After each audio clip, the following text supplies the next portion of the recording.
Estamos aquí na sala de humor galego do Museo do Humor de Fene, que dende agosto deste ano 2022 leva ademais o nome de Xaquín Marín. Como é isto de que lle poñen o nome de un edificio?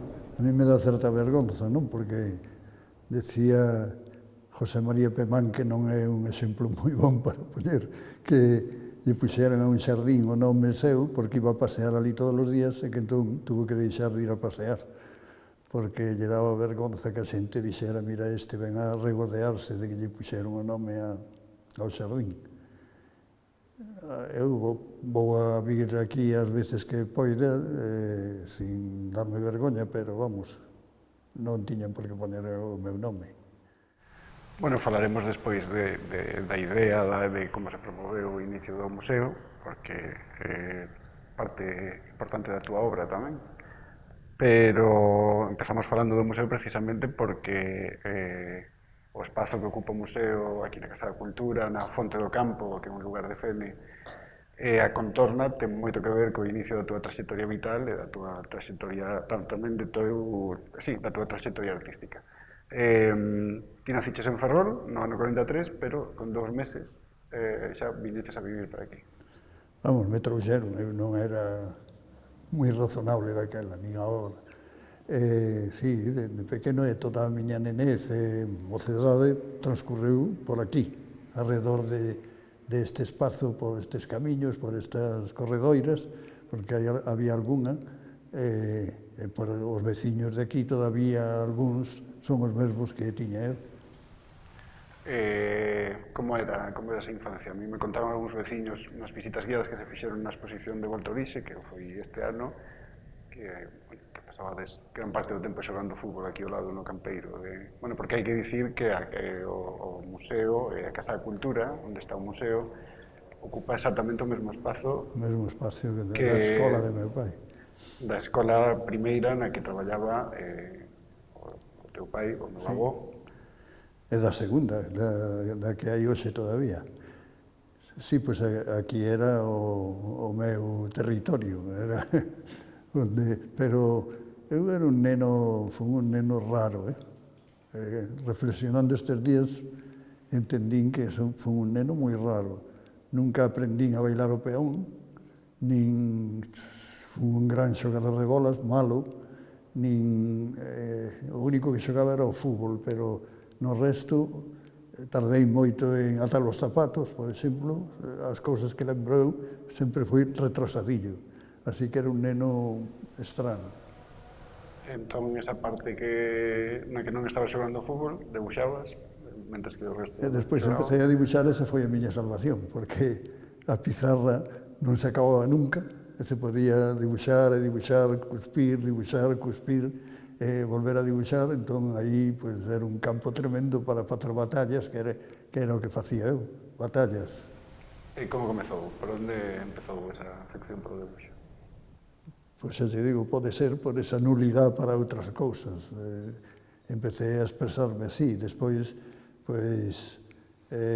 non sei, a miña nai, cando ia a Ferrol, que sería un par de veces ao mes ou así, pois traía os chistes que lle chamábamos daquela, Tebeo, Jaimito, DDT, non sei como se amañaba, pero traía moitos, os de guerra que lle chamábamos tamén, Hazañas Bélicas, Roberto Alcázar y Pedrín, Jeque Blanco, Puro el hombre de piedra, el guerrero del antifaz. Bueno, non sigo porque senón ocupamos toda a entrevista con dibuixos. Entón, eso me fixo afeizoarme ao dibuixo, a expresarme por medio de viñetas, e por aí entrei. A min sempre me sorprendeu que, tendo eses referentes iniciais, despois o teu estilo fora completamente diferente. O desenvolvemento do teu debuxo, ainda que ao principio comezaras copiando eses debuxos. Hazañas Bélicas copiaba a Mansalva, que era un dibuixante catalán, Boixcar, que facía uns tramados moi bonitos, e a mí o tramado caloume e empecé facendo tramados. Os primeiros dibuxos que expuxen eran feitos a base de liñas cruzadas, de tramados. Así que eso sí me impactou moitísimo. Despois me fun apartando mesmo tamén pola enorme traballo que daba facer iso.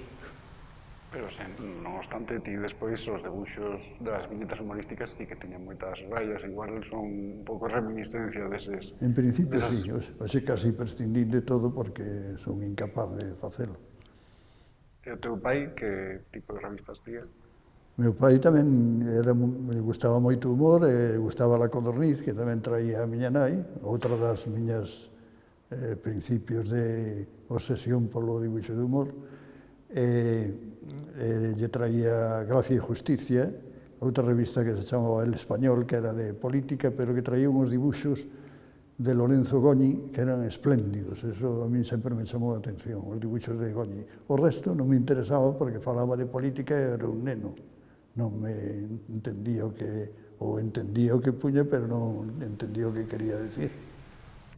Entón, ti comenzas a debuxar, xa había aí como un intento de, non de ser profesional, pero si empezabas a colaborar con algunha entidade, por exemplo, aquí colaborabas co Círculo Mercantil e Industrial de Fene, que dirixía Pérez Parallé, non? Para facer algún cartel, para facer... Pérez Parallé non dirixía o Círculo, era como asesor artístico. Era asesor artístico. Sí, bueno, era, sí. Sí, facía actividades, as letras galegas, por exemplo, foi o primeiro sitio onde se empezou a facer as letras, a celebración das letras galegas. Alguna vez me pideu algún dibuixo para algún pausconxuro, para alguna cousa así. Tamén en Xubia, que había un círculo mercantil, me pedían para o baile de disfraces un par de anos, empecé así, bueno, non sei, para o catálogo o libro de festas de Fene tamén fixen algunha vez. Pero ti aí xa tiñas a intención de ser pintor. Eu pretendía ser pintor, sí.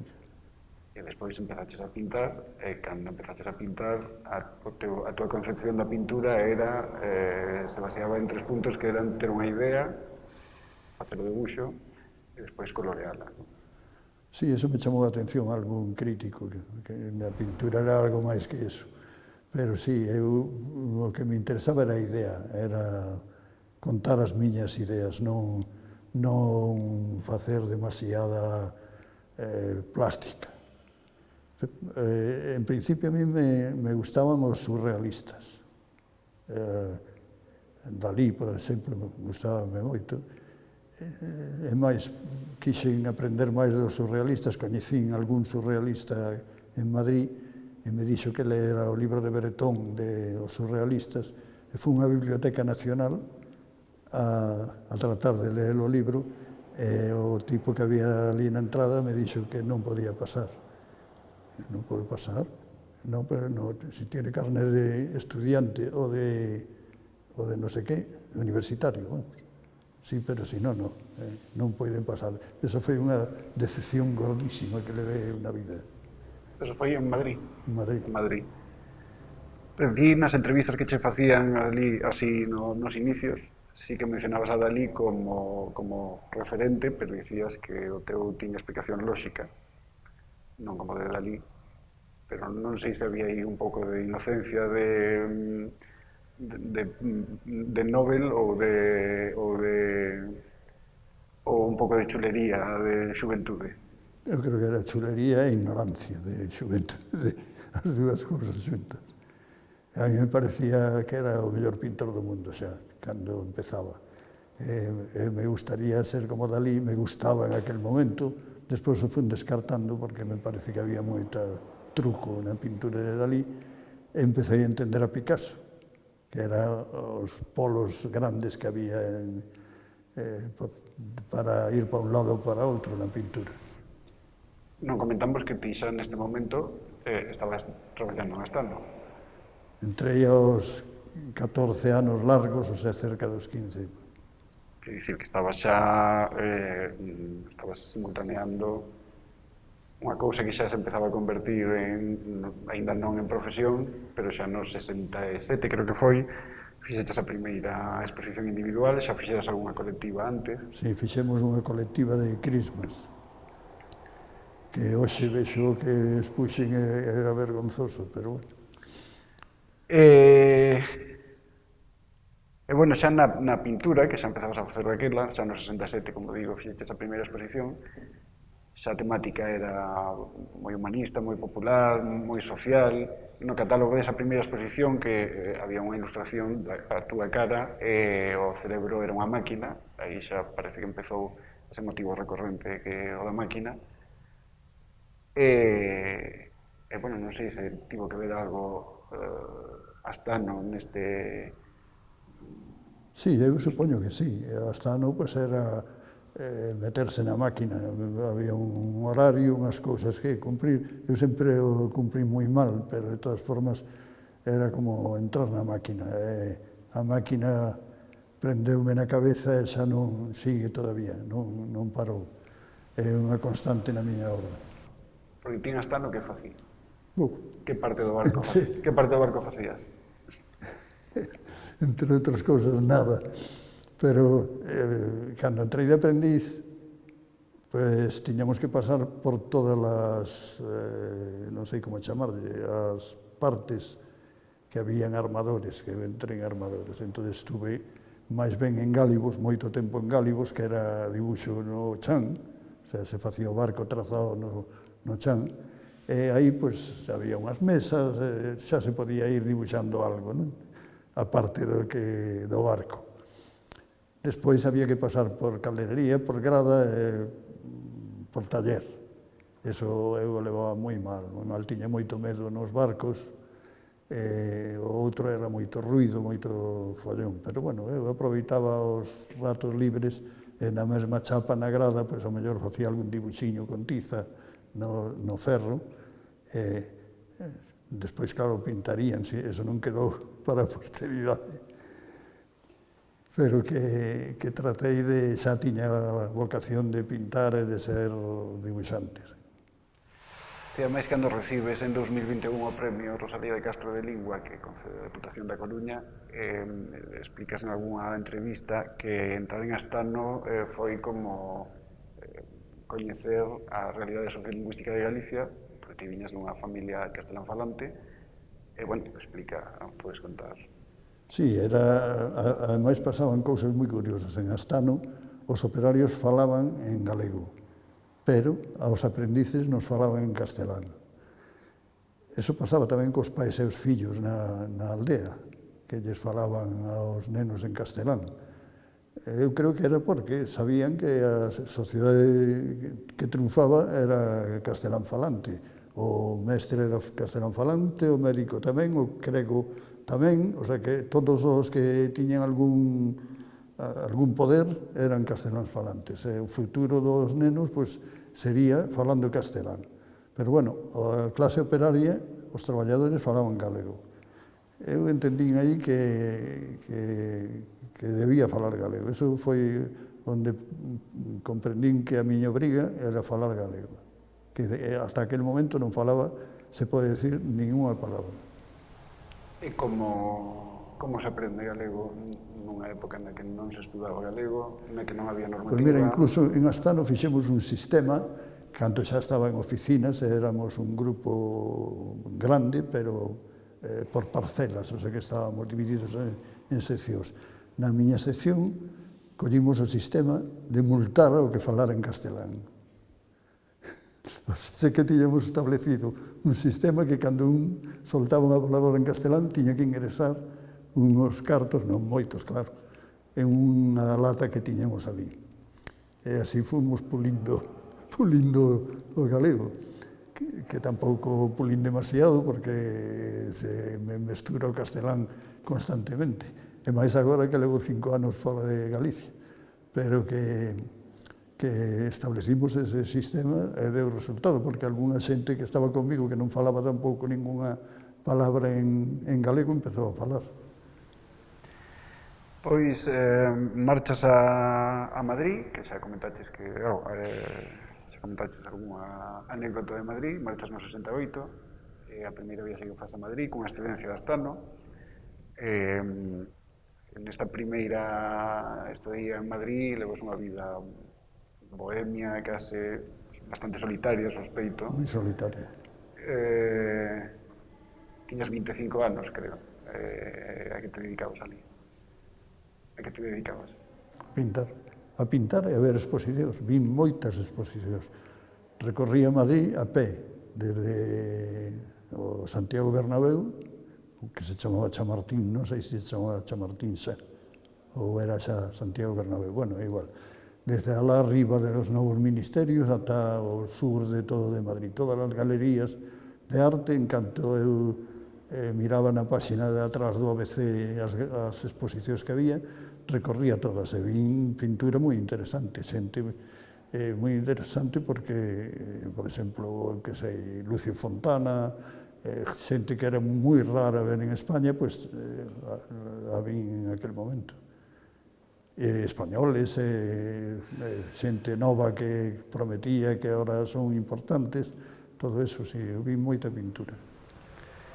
Desa estadía en Madrid contas moitas anécdotas como por exemplo, que vendías, que expoñías na rúa con intención de vender, ou non? Non quería vender porque algunha ocasión tiven. Sí, eu levaba uns cuadros como eran taboleiros, eu pintaba en taboleiros, levaba uns taboleiros debaixo do brazo e me ia a Gran Vía, ao final da Gran Vía, que había unha igrexa con unhas escaleiras e me sentaba ali, puña os cuadros, e a xente que pasaba, pois, uns non paraban, outros paraban, casi ninguén me decía nada, eu estaba ali, non sei, a velas vir. Tuve algunha proposición, incluso de pagarme a comida ou un café, eu non aceptaba nada, eu entón non entraba porque a pintura tuvera que ver coa comida. E hasta unhos marchantes, me parece que eran suizos, quedaron en ir ao sitio onde pintaba eu, que era unha casa que me alugaron unha habitación para ver o demais, pero non apareceron despois. Eu sempre poño o exemplo de un que era visita presidencial, que eran uns policías obrigando a sorrir a xente porque viña o presidente. E todos tiñan traxe novo, con a etiqueta colgando, porque non lles dera tempo a quitarlle a etiqueta. E se o puxen e pasaron policías e non me dixeron nada. Entón, os policías todavía non estaban mosqueados, porque despois hubo unha época que perseguían aos vendedores ambulantes, aos que se puñan na calle con pintura, e hubo outra época que algún policía cobraba unha cuota por deixar de expoñer pintura na calle, que algún compañeiro de piso meu pues, sufreu esa imposición de cuota. Visita presidencial foi precisamente o cadro que che abriu as portas da tua primeira exposición en Madrid, non? Era dos que levaba debaixo do brazo cando Modesto Sueiro, que era xerente director dunha galería de a calle Arenal, do Isón, me dixo se era pintor, estaba mirando unha exposición ali á volta de estar nas escaleiras na Gran Vía, e se me acercou e me dixo, ti eres pintor? E dixo, bueno, sí. Levas aí algunha obra? E me dixen, sí. E ensinei, e dixo, tú te atreviste a exponer eso en la calle, vas a exponer aquí. E así expuxen a primeira vez en Toisón. Volves para Fene, mais recibiches boas críticas, ou polo menos non recibiches malas críticas. Bueno, houve de todo. Todo o mundo me acusaba de ser demasiado social. Pero aí cambiou algo, porque non é que Galicia non entrara antes na túa obra, pero sí que a partir de aí intentas buscar a forma de facer unha arte que sexa máis galegas. E influíron as amistades tamén. Despois da volta a Galicia coñecín a Patiño, que en ese aspecto foi importantísimo, porque me fixo entender que era galego, vamos. Coñeces, ti entras en contacto con Patiño a través de Xesús Alonso Montero. Como foi esa historia? Alonso Montero veio a dar unha charla aquí a Ferrol, e con Suso Díaz o abordei e lle dixen como se facía para entrar na estampa popular, que daquela daba moito escándalo porque lle prohibían moitas exposicións e tiña atentados fascistas e todo. E a min eso me daba morbo. Alonso Montero me deu o enderezo de Patiño. eu lle escribín e ao momento me contestou. Cousa rarísima, porque Patiño non escribía nunca. Quedas con él, Quedo con él, vou a Madrid, e quedamos que aí entraba na estampa, pero con tan mal pé que a estampa estaba agonizando e morreu ao pouco. Patiño, a quen se lle dedicou este ano o Día da Ilustración, unha figura crucial na cultura galega destas últimas décadas, e non obstante parece que non se lle dá o valor que realmente ten, non? Patiño sempre foi moi discutido, eu teño discutido moito alrededor da figura de Patiño, porque a xente che di o clásico, eso fai o meu neno, non entende moito a pintura de Patiño. Eu sempre o defendín porque comprendo que non o fai o seu neno fará outra cousa e acertará unha vez e fallará millóns. A parte que Patiño era un intelectual completo, sabía de todo, sabía da historia de Galicia, sabía da arte, tiña a súa teoría da arte galega que coincidía con Luís Seoane, con moi pouca xente máis, pero que tiña toda a razón do mundo, para me entender. O sea, que era unha figura poliédrica e excepcional. E ti o coñeces e para ti foi tamén unha cousa catárquica ou reveladora, non? Porque ti volves de Fene e el, ademais, te dá unhas indicacións, porque nese momento está no mundo da banda deseñada, que nese momento chamaba Descómic. Sí. Eu empecé a facer banda deseñada porque Patiño en aquel momento estaba dicindo que era máis fácil chegar á xente, máis fácil ser útil á xente por medio do cómic que por medio da pintura, que era de élites. Despois, curiosamente, ele evolucionou outra vez ao contrario, a facer pintura, e eu, en cambio da pintura, me pasei ao cómic. Empecé a facer cómic por culpa de Patiño. Os primeiros cómics que fixen os mandei a única revista que había, que era Chan, que era unha revista galega que se facía en Madrid. Que che publica a primeira páxina, que hoxe se considera a peza fundacional da banda deseñada galega, que ademais fixo ano pasado 50 anos, en marzo do ano 71, publicase o Emigrante. No 71 empezan a publicarme, me publicaron 4 ou 5 páxinas porque se pechou o Chan. E a partir de aí comezas a debuxar máis e deixas a pintura. Vou deixando a pintura paulatinamente, aínda que seguí uns anos, pero xa non coa intensidade de antes, porque ademais o cómic leva tempo. Eu estaba facendo un cómic longo que foi Ratas, e iso levou anos facelo. E xa no 72 volves outra vez a Madrid, e aí entendo que tes xa un contacto moito máis intenso con Patiño, moito máis... Ademais, deu a casualidade que, buscando piso, encontrei a un pintor de Ourense, Miguel Tamallancos,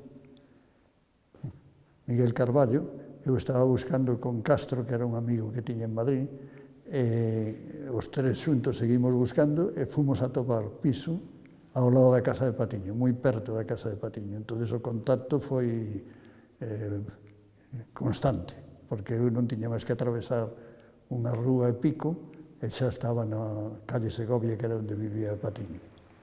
E no 72 foi cando Patiño inaugurou o que falaba Begliota. Patiño era membro do estudio de Redor, que era unha galería experimental en Madrid, na que casi todos os socios eran comunistas. Era unha galería preciosa, onde había actividades clandestinas e sin ser clandestinas, e que estaba, además, ao lado da embaixada da Alemania en Madrid, que había policía sempre por ali. Pero en Redor había unhas exposicións moi adiantadas, moi non sei como decir, moi modernas, vamos, exposicións que a mellor a moita xente non lle decían nada, pero a intelectualidade progre, sí, lle decía moito e acudía moita xente por ali. E ali expuxo o home que falaba Begliota, Patiño, fixo as láminas ali, con serigrafía, E ali, gracias a Patiño, supoño, expuxen eu despois. Pero como foi ver o home que falaba Begliota exposto? Cal era a impresión? Porque despois tamén estiveron ali, por exemplo, Xosé Díaz, non sei se Chichi Campos tamén, pero viñeron impactados despois de ver esa exposición. A exposición era tremenda, porque eran uns paneis non sei, serían 2,5 por 2,5, algo así, ou 2 por 2, non sei, a toda a color, e ocupando todas as paredes da galería, era tremenda impresión. E despois ti tamén fixeches esa outra exposición que se chamaba Dos pés a testa, dos pés á cabeza, tamén un pouco repetindo tamén panéis grandes, non? Algúna figura tamén había, que eso é algo... Algúna figura que quedou ali, fixemos unha parede con un dibuixo dun pé pisando xente, pero ademais eran viñetas normais. Expuxen en completo a 2 viaxes todo xunto na parede, o sea, como se fora un cómic. Aí empezades a facer o que chamabades cómic, banda deseñada, case todos relacionados ou conectados con Patiño, non? Ti, Pepe Barro, Xosé Díaz, como dixen antes, Chichi Campos, non sei se olvido, seguramente que me esquezo de alguén, bueno, Antón Patiño, o propio familiar de Patiño. Facíades cómic tamén con esa idea de defendervos da ameaza da historieta española, non? Pois tamén, ademais contando historias que tiñan relación coa nosa historia, o sea, que sempre iban dirixidas a un público galego que tivera ou collera conciencia cos nosos traballos. Non sei, había bastantes dificultades, eu sempre decía que para competir, para facer unha publicación nosa, que intentamos tamén, había que superar en calidade a que facían fora, porque senón ninguén a iba a mercar. Supoño que sería así se a chegáramos a facer, pero non chegamos. O que sí que o álbum 2 viaxes tuvo certa repercusión entre os expertos en cómic, que eu non me enterei moito hasta moitos anos despois.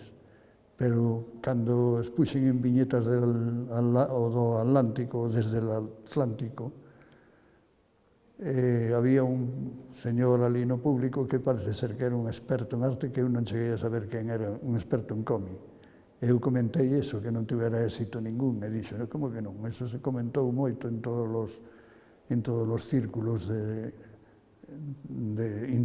enterados do cómic, da composición de páxinas que fixeras, que era algo fora do normal e máis moderno que nada do que se fixera ata agora. Pero non me enterei. Son, ademais, bandas deseñadas que agora se están reeditando, bueno, 2 viaxes que fixeches unha parte de Patiño e outra parte ti, ende que non era man a man, e despois tamén comentaches o álbum de Ratas, que tamén se reeditou hai uns anos.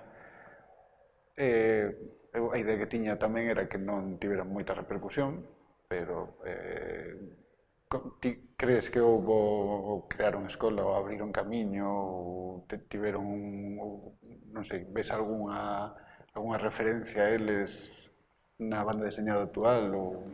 Non, supoño que non, pero un camiño de todas formas abriron, porque foron os primeiros que saíron, por lo menos lles indicaron aos demais que se podía facer. Que colleran o noso estilo, creo que non, ninguén. Despois, dibuixantes, saíron dibuixantes moitísimo mellores que nós, por lo menos que min, pero ao mellor non tiñan esa preocupación de unha estética galega como tiñamos nós, nin de unha ética galega como tiñamos nós. Tanto 2 viaxes como Ratas, como o home que falaba Begliota, como algún cómic que facías tamén dunha páxina ou de 2 páxinas, tiña unha mensaxe, a pesar de ser case todos ciencia ficción distópica, tiña unha mensaxe moi clara, non obstante pasaron a censura. Non así algún outro libro que tiñades preparado nese momento, con Patiño tamén, como, por exemplo, Os Cempés, que... Os Cempés se pasou a censura, 3 veces, creo, e puxeron non recomendable en su totalidade, o sea que non lles valía nada. Unha das veces fun eu á oficina da censura, había unha serie de mesas ali con os señores sin facer nada, pero supoño que despois había censura no cine, no teatro, en todo. E coñecín a un censor que era amigo de unha casa onde eran amigos meus. Entón, ese avisou ao amigo voso ese decirlle que a revista onde está publicando a vamos pechar, que era Chan. Pero non chegaron a pecharle porque pechou antes Chan. Volvendo precisamente a Chan, que foi no 71, volvendo ao 71, tiveches a sorte de que a partir de publicar en Chan prácticamente encadeaches unha publicación tras outra, ainda que moitas delas ian pechando, dende entón ata agora, non? Sí, eu fui traballando casi sempre, moitas veces en varios sitios ao tempo. Despois da exposición de Redor, acudiron ali de unha revista que se chamaba Posible, que facía Alfonso Palomares en Madrid, aí me colleron unha cousa que facía eu que se chamaba Testa, e outra cousa máis. Despois de Codorniz me mandaron a Futbolín, que era de deportes. E aí colleron unha serie que era de un árbitro que non lles gustaba moito porque decían que tiñan moitas de árbitros, e aparte deso non me pagaron, polo tanto, ainda que non lles gustara, pois mira. E como foi traballar en Codorniz, que era unha das túas revistas da infancia? Home, foi enorme. Eu primeiro fui en Hermano Lobo. En Hermano Lobo presentei uns dibuixos e Chumi, que era o director artístico, ainda que non era director, dixo que non se adaptaban ao estilo da revista, entón rechazaron os dibuixos. Eu, cando os fun a recoller, falei co director, que era Ángel García Pintado, e lle dixen, me preguntou que che parece a revista. E lle dixen, pois mira, unha merda. E lle dixen, sobre todo, a parte literaria. E, pero como dices eso, si escribe Art Teclen, escribe Manuel Vázquez Montalbán, non sei que máis nomes me dixen, e pois, o sinto moito, pero a mí me parece unha merda. Entón, me dixen, pois hazlo tú, a ver que haces tú. Entón, lle fixen 4 cousas, ellas levei, e as empezaron a publicar. As 4 cousas publicadas, lle fun a levar outra tanda de traballos, e me dixo, e agora que ti estás metido na revista, que che parece? E dixen, pois unha merda. E me dixo, pois aí tes a porta para irte. Cando volves de coñecer a Patiño, aí hai como unha especie de fervor creativo e faz debuxos ou bosquexos de prácticamente todos os motivos recorrentes teus, como son os pés, como pode ser os orantes, como son os xefes detrás da mesa, pero tamén Gaspariño, que non se publica despois ata o ano 74. Pero a primeira páxina ten xa a data do 71. Que pasou aí neses 3 anos? Eu anduve con Gaspariño peregrinando, acudín a varios periódicos e varias revistas. En Madrid, Manolo Molares, de Pontedeume, que acaba de morrer, tamén me buscou un sitio onde metelo e non aparecía ningún sitio onde publicarlo. Así que estuve en varios anos de peregrinación hasta que o meteron en el Ideal Gallego en unha páxina que se chamaba Cova das Chollas, onde estaba Pepe Barro e algunha xente así. As furnas do Rei Centolo. As furnas do Rei Centolo. Estaba tamén... Despois me fui enterando de algunha xente que estaba e que eu non sabía que estaba. Un irmán de Farruco, de Carballo, había algunha xente que estaba facendo unha páxina, porque en aquel entón el Ideal Gallego era un periódico da editorial católica, pero que falaba moito máis de Galicia que ningún outro diario. Como chegas a Gaspariño, que é un neno do rural, como chegas ti que non era precisamente unha zona rural, senón que era unha zona industrial, porque estaba bastante... Foi todo premeditado. Eu estaba farto de que a censura non deixara, vamos, a min tampouco me molestou moito a censura, pero que non deixaban publicar nada. Entón dixen, pois, se facemos un neno, seguramente se poden decir moitas máis cousas que se as digo un maior. Entón fixen un neno que fora labrego me parecía máis gracioso, era moi exagerado porque os nenos labregos xa levaban ou zocos ou zapatos, non ou zapatillas, pero non ían cos pés espidos como o Gaspariño. Pero, bueno, era unha caricatura de un neno labrego. E deu resultado porque dixo cousas que non debía permitir a censura, pero que lle pasaron. En canto aos pés, que xa falamos antes que non pasaban a censura, sorprendeume bastante durante as visitas guiadas á exposición a cantidad de xente que non entendía o significado dos pés. Pois eu non sei, pero vamos, é evidente, pero que os pés tamén tiveron o seu martirio. Tamén pasaron por Triunfo, que era a revista máis atrevida, e non se atreveron a publicalos. Nos estertores do franquismo ninguén se atrevía a publicalo. E empezaron a publicar en La Codorniz, que decían que era franquista. Xa no ano 75 comezas a publicar en el Ideal Gallego viñeta, digamos que editorial. Non todos os días, eso chegaría con Logo de Galicia a partir do ano 88. Pero aí xa comeza a túa teima de facer da viñeta unha obra de arte tamén, non? Eu entón estaba convencido que había que facer cada viñeta que tentara ser unha obra de arte, xa non digo que conseguira. Entón, tanto me daba que tardara porque tiña todo o tempo do mundo e facía as viñetas a conciencia. Despois cada vez fun eliminando elementos porque non me daba tempo. Entón xa a partir da publicación das viñetas en el Ideal Gallego converteste prácticamente no cronista gráfico de Galicia, non? Pode lerse aí a historia de Galicia das últimas 5 décadas. Bueno, eu tampouco son consciente deso. Bueno, pero pode lerse aí un pouco a historia de Galicia a través de viñetas. Facer humor en aquel momento de máis actualidade, aínda que nunca fui un partidario do humor de actualidade, pero si era unha especie de relato do que eu entendía que estaba pasando ao meu redor. E ti notaches dende levas prácticamente 5 décadas publicando en prensa, bueno, como xa dixen antes, a partir do 88 a diario, notaches algún cambio de ciclo temático, os temas seguen sendo os mesmos, as viñetas do ano 75 poden entenderse agora perfectamente? Desgraciadamente, casi o mesmo.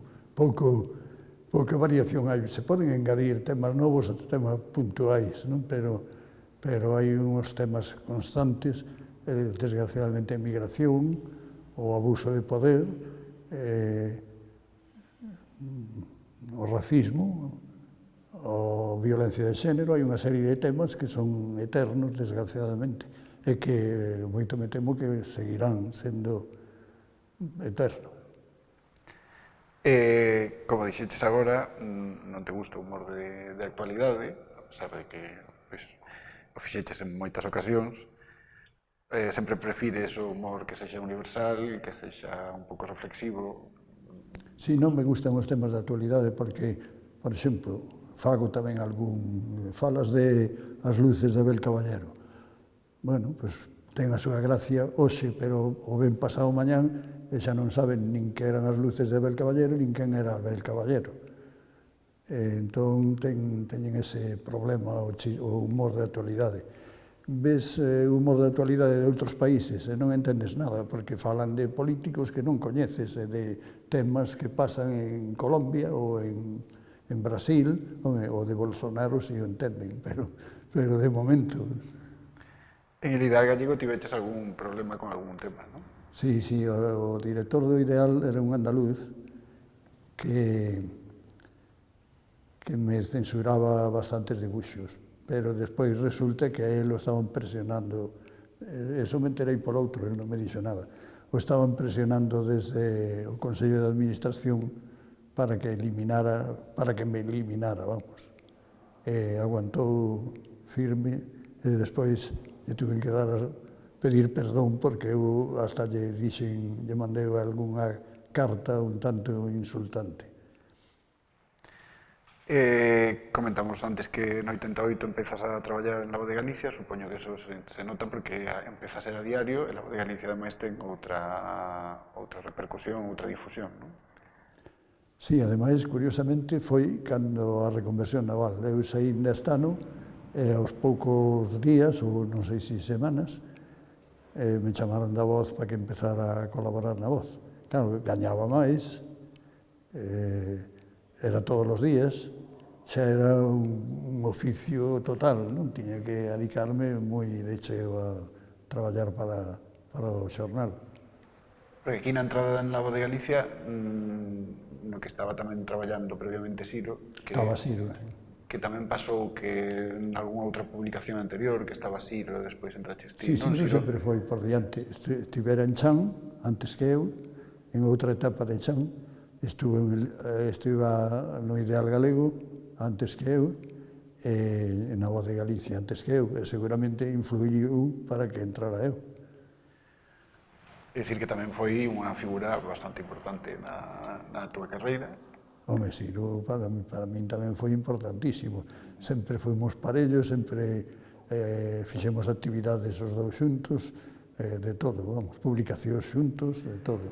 Ademais, teño aquí unha frase que non, bueno, teño unha anotación que non é literal, pero el di que contigo naceu unha escola e que non continuou con ninguén. Ti, que opinas desto?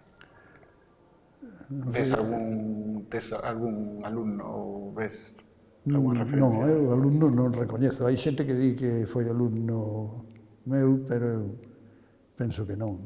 Son xente que foi a clases que daba eu de dibuixo, pero que non teñen... Hai algún que son máis ben eu alumno del, como é Leandro Lamas, que foi alumno varios anos, pero eu aprendía máis de Leandro que Leandro de min. En La Voz de Galicia levas dende 88, é dicir, levas xa moito tempo traballando, publicando a diario, sí que tiveches algún problema cando te cambiaron de sección, non? Porque lles costaba bastante atopar Me sitio. cambiaron moitas veces de sección e non me atopaban sitio. Primeiro estaba en dibuixo editorial, que era para o que me chamaron máis ben. O dibuixo editorial, non sei se eu me adaptaba ou non me adaptaba, o certo que lles debía resultar algo incómodo. Así que me pasaron a varias seccións.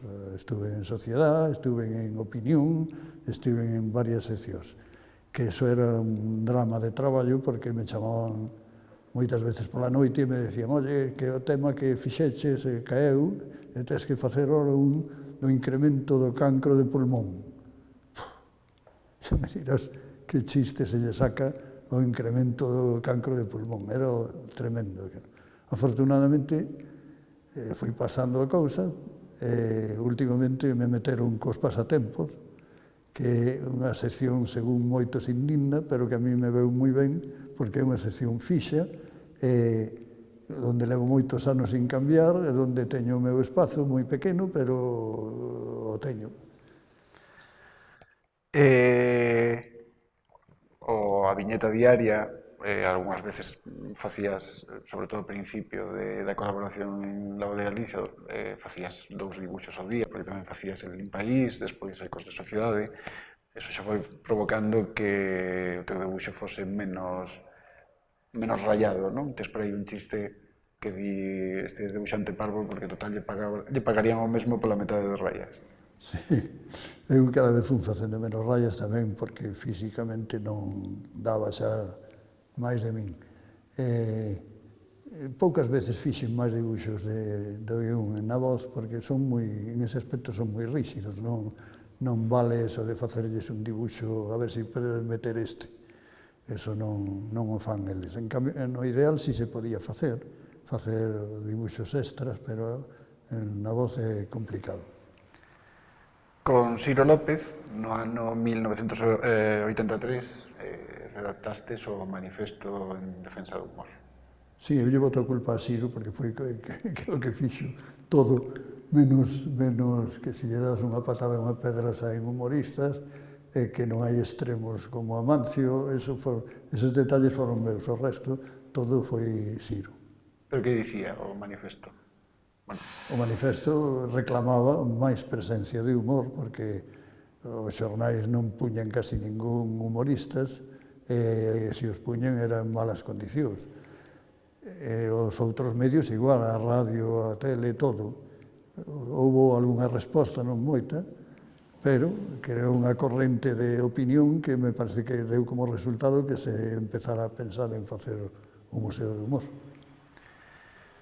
no manifesto tamén reclamabades que se estaba perdendo O humor galego. o humor galego, non? Que é algo que ti aproveitas un pouco para dicir en prácticamente todas as entrevistas que fas, e que ademais adoita ser o titular, que se está perdendo a retranca clásica galega.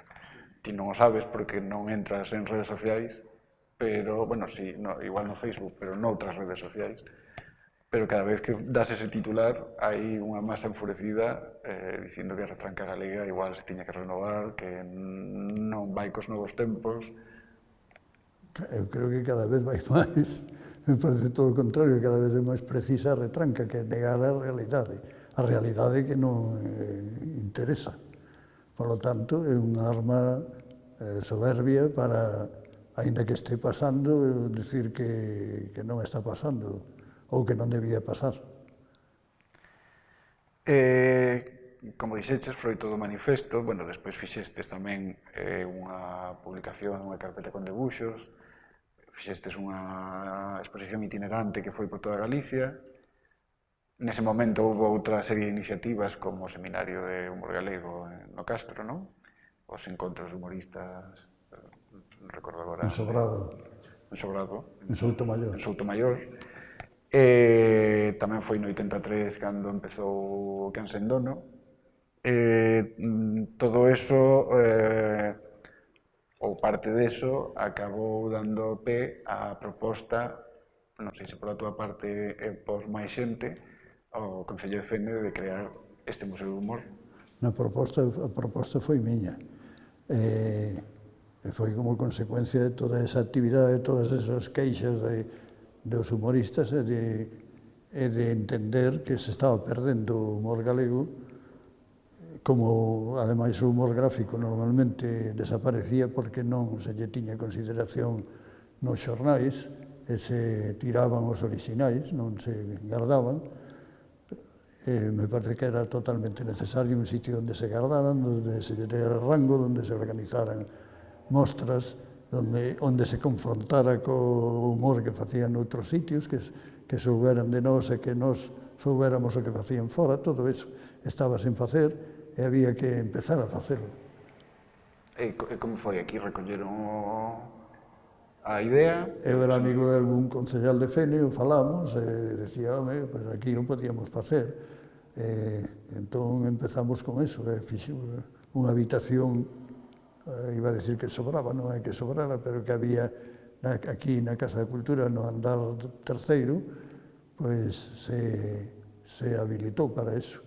Se fixeron uns panéis de madeira e aí se puxo a primeira mostra de dibuixos de humor que se pediron aos humoristas galegos, que responderon todos bárbaramente. Non sei se algún non respondeu, creo que non, que responderon todos sin cobrar. Ademais, que era unha das cousas que eu alardeaba para que a xente non se preocupara do que se estaba gastando. Estaba dicindo que todo é gratis. Por outro lado, estabades tratando de dignificar o humor galego. Sí, a base de hundir aos profesionais. Efectivamente. Bueno, o museo ti estiveches no museo ata 2008, non? É dicir, que foron case... Si, tío, dixo, en datas non as sei. Bueno, pues conta un pouco como foi esa trayectoria do museo, non a túa dentro do museo. No museo facíamos un pouco o que se podía tamén. Había un presuposto moi baixo, que eu ademais nunca sabía. O sea que eu de cando en cando propuña algunha cousa, pero non sabía se iba a poder hacer Mantiñamos, eso sí, os premios anuais, a revista a podemos facer porque eu tiña de antigo amizade co Conselleiro de Cultura da Xunta e a pagaba el. A revista refiriste ao Sapoconcho.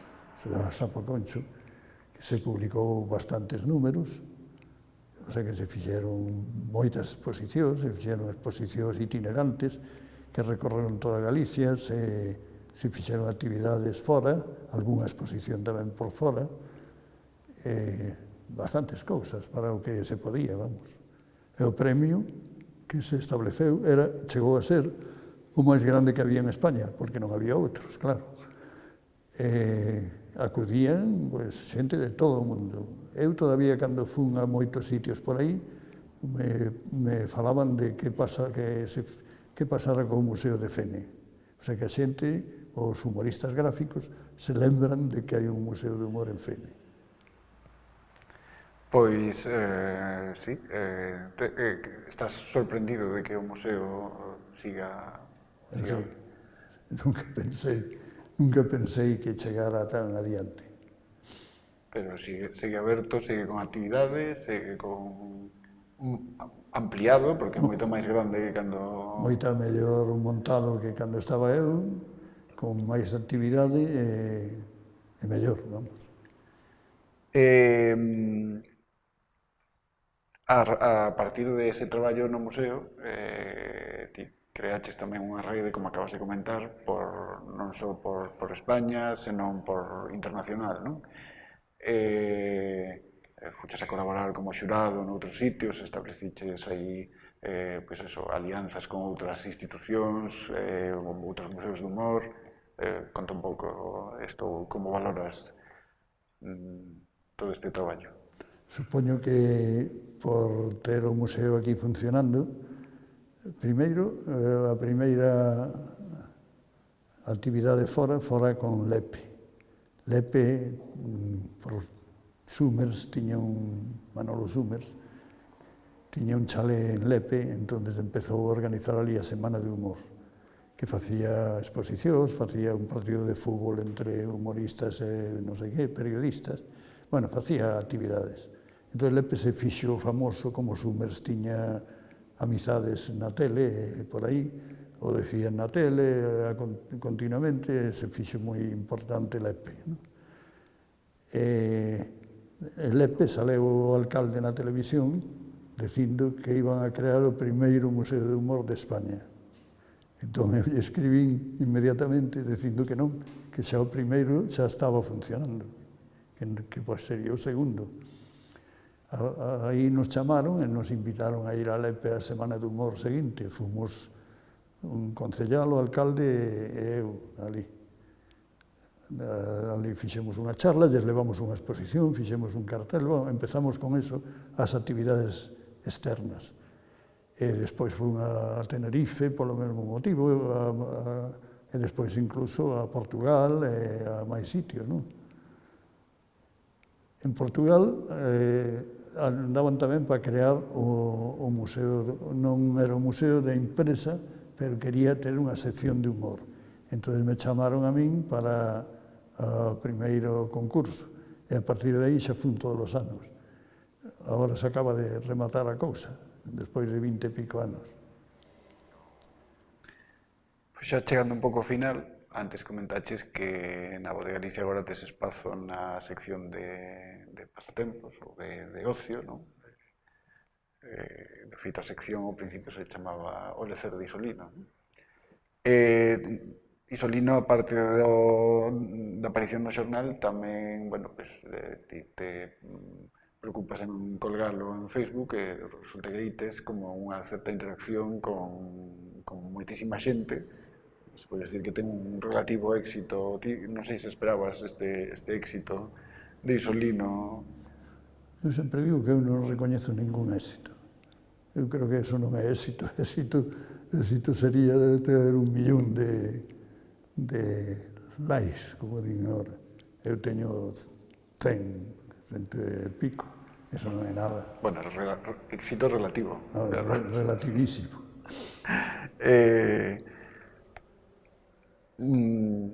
Como Isolino, ti estás xubilado xa dende 2008, pero segues debuxando de primeira hora da mañá ata a última hora da noite, ou non sei se... Sí, todo o que podo, pero houve unha guerra aí atrás que foi Montoro e Fátima Báñez que non permitían que se gañara máis do sueldo mínimo interprofesional en unha actividade mentre está xubilado.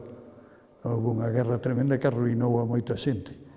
A min hasta me chamaron tamén, pero a inspectora que me tocou era comprensiva e dixo comprendo que non se está enriquecendo nin deixou de declarar o que ingresaba, por lo tanto, o que ten que facer é cumplir ahora eso de que non se pode gañar máis do sueldo mínimo interprofesional. Tuve que ir á Voz de Galicia a decir que me baixaran o que gañaba, que era moi pouco, por certo, pero o director se quedou extrañadísimo. É a primeira vez na vida que me veñen a pedir que baixe o que pago. Pois fun eu que inaugurei eso. Pero houve xente que arruinaron a Ónega, a Forges. A Forges non o arruinaron, pero lle pegaron un pau tremendo. E a varios máis. Pero, entón... Ese pleito terminou gañándose, o sea que agora sí se pode xa traballar xubilado. Eu estou dado de alta de novo aos 70 e pico anos. Pero ti te xubilas e te dedicas a debuxar, non tes ninguna dedicación, non tes ninguna afección aparte de debuxar. Non, a mí me gusta moitas cousas, o cine, xa casi nada máis, pero que sí, a mí me gusta dibuxar, entón paso a maioría das horas dibuxando, aínda que agora o faga moi mal, pero sigo dibuxando. Tes algún proxecto? Tes agora case 80 anos, pero tes algún proxecto aínda que... Proxectos que xa non vou poder facer, pero no fondo me gustaría volver a pintar, pero é moi complicado. Bueno, pois nada máis.